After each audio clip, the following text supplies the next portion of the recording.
आपने मुझे मांग संख्या 18 गृह विभाग पर बोलने का मौका दिया। मैं आभार व्यक्त करती हूँ। सभापति महोदय, सर्वप्रथम मैं मेरे विधानसभा क्षेत्र से बात करना चाहूँगी। एक अलग परिस्थिति की मैं बात रख रही हूँ और मैं समझती हूँ कि माननीय मंत्री महोदय उस पर ज़रूर गौर करेंगे। मैं सिद्धमुख तहसील के बारे में जिक्र करना चाहूँगी, जहाँ पर हम बहुत गंभीर समस्या जो है उससे जूझ रहे हैं। जो समस्या है वो पानी चोरी की, और 2 जिलों का बॉर्डर होने के कारण उस ज़िले के बॉर्डर पर जो गांव हैं, सिद्धमुख तहसील के गांव भी और भादरा तहसील के गांव भी, जो कि पेयजल की भी समस्या काफ़ी गंभीर समस्या से जूझ रहे हैं। और इसका मुख्य कारण जो है कि पानी की चोरी।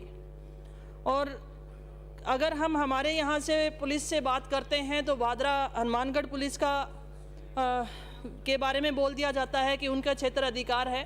उधर से कोई बात होती है तो चूरू ज़िले के क्षेत्र अधिकार है। तो इसके लिए मैं ये बात रखना चाह रही थी। और कारण ये था कि इस क्षेत्र के अंदर ना तो ग्राउंड वाटर है और ना ही यहाँ पर कोई पेयजल के लिए कोई ऐसे सुदृढ़ स्रोत हों जिससे हम इसकी आपूर्ति कर सकें। और हाल ऐसे बने हुए कि हमें हरियाणा बॉर्डर लगते हुए हरियाणा से पानी खरीदना पड़ता है। तो मैं मांग ये रखना चाह रही हूँ कि ये समस्या से हमें निजात दिलाने के लिए हमें वहाँ पर एक चौकी की ज़रूरत है, जो विशेष तौर से इसी क्षेत्र के लिए लगाई जाए ताकि कि इस समस्या का निस्तारण हो सके।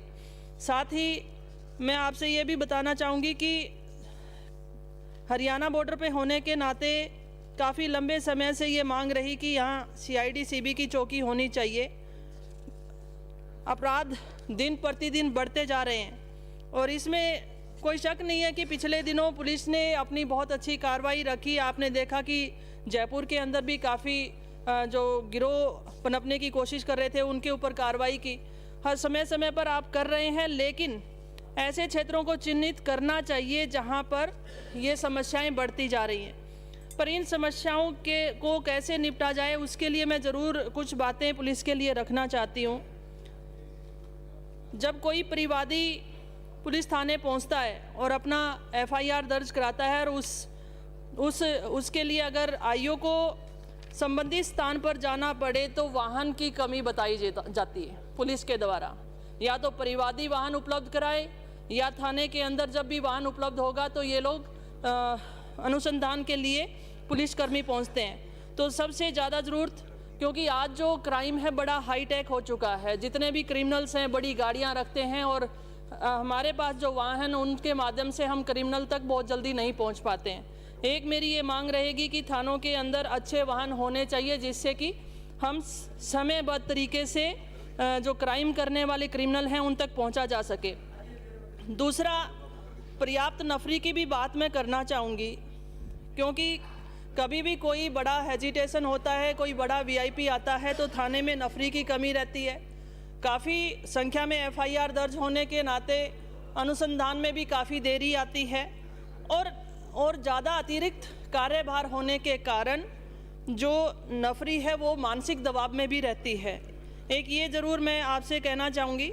और समयबद्ध तरीके से मैं छुट्टी की भी बात करना चाहूँगी कि 24 आवर जॉब पुलिसकर्मी करते हैं, वो भी एक सामाजिक जीवन शैली को भी जीता है। तो 24 आवर जो जॉब है वो भी मुझे लगता है कि उनके मानसिक दबाव का कारण रहती है। तो इसके बारे में भी हमें विचार करना चाहिए।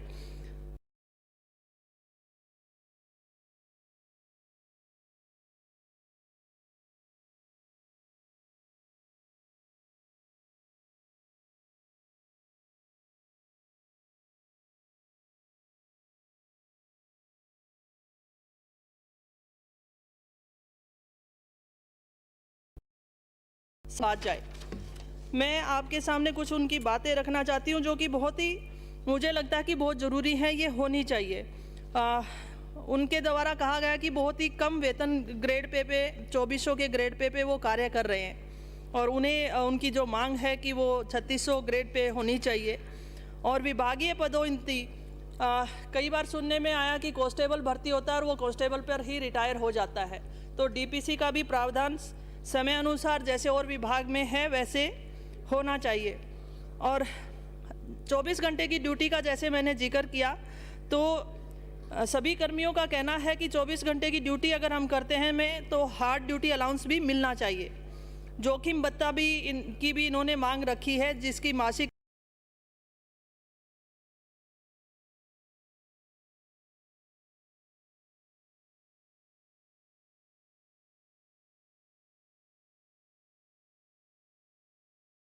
हमें सोचना होगा। ये तभी संभव हो सकता है जब हमारे पर्याप्त संख्या में नफरी हमारे पास हो। साथ ही एक बहुत ही इंटरेस्टिंग बात इन्होंने मांग की कि साइकिल भत्ता उन्हें दिया जाता है 50 रुपये प्रति माह। कहाँ हम वाहन की बात कर रहे हैं और कहाँ हम साइकिल भत्ता 50 रुपये देते हैं। तो मैं ये समझती हूँ कि ये भी इनकी जो मांग है, उन्होंने 10 लीटर पेट्रोल प्रति माह या 500 रुपये होना चाहिए। और साथ ही इन्होंने थाने पदस्थापन पर मिलने वाले ATF राशि की भी मांग की, जो 500 रुपये से बढ़ाकर 1000 रुपये की मांग इन्होंने की है। स्टेशनरी भत्ते की भी बात की है। उप निरीक्षक पुलिस की सीधी भर्ती में 20% विभागीय पद कार्मिकों के लिए आरक्षित रखे जाएं, ये भी इन कार्मिकों के द्वारा मांग रखी गई है। और मुझे लगता है कि जब हम बजट को देखते हैं तो बहुत शानदार बजट रखा गया है, और ये वो संस्था है जो कि प्रदेश में शांति कैसे बनाई रखे, किस तरीके से हमारे प्रदेश जो है खुशहाल हो, उसमें इनकी भागीदारी महत्वपूर्ण रहती है। तो मुझे लगता है कि आज बहुत महत्वपूर्ण विषय के ऊपर आज हमारी ये चर्चा है, और निश्चित तौर पर माननीय मंत्री महोदय इसके ऊपर ध्यान देंगे और अपने जवाब में ज़रूर इनका उत्तर देंगे। इन्हीं बातों के साथ मैं अपनी वाणी को विराम करती हूँ। धन्यवाद। जय हिंद।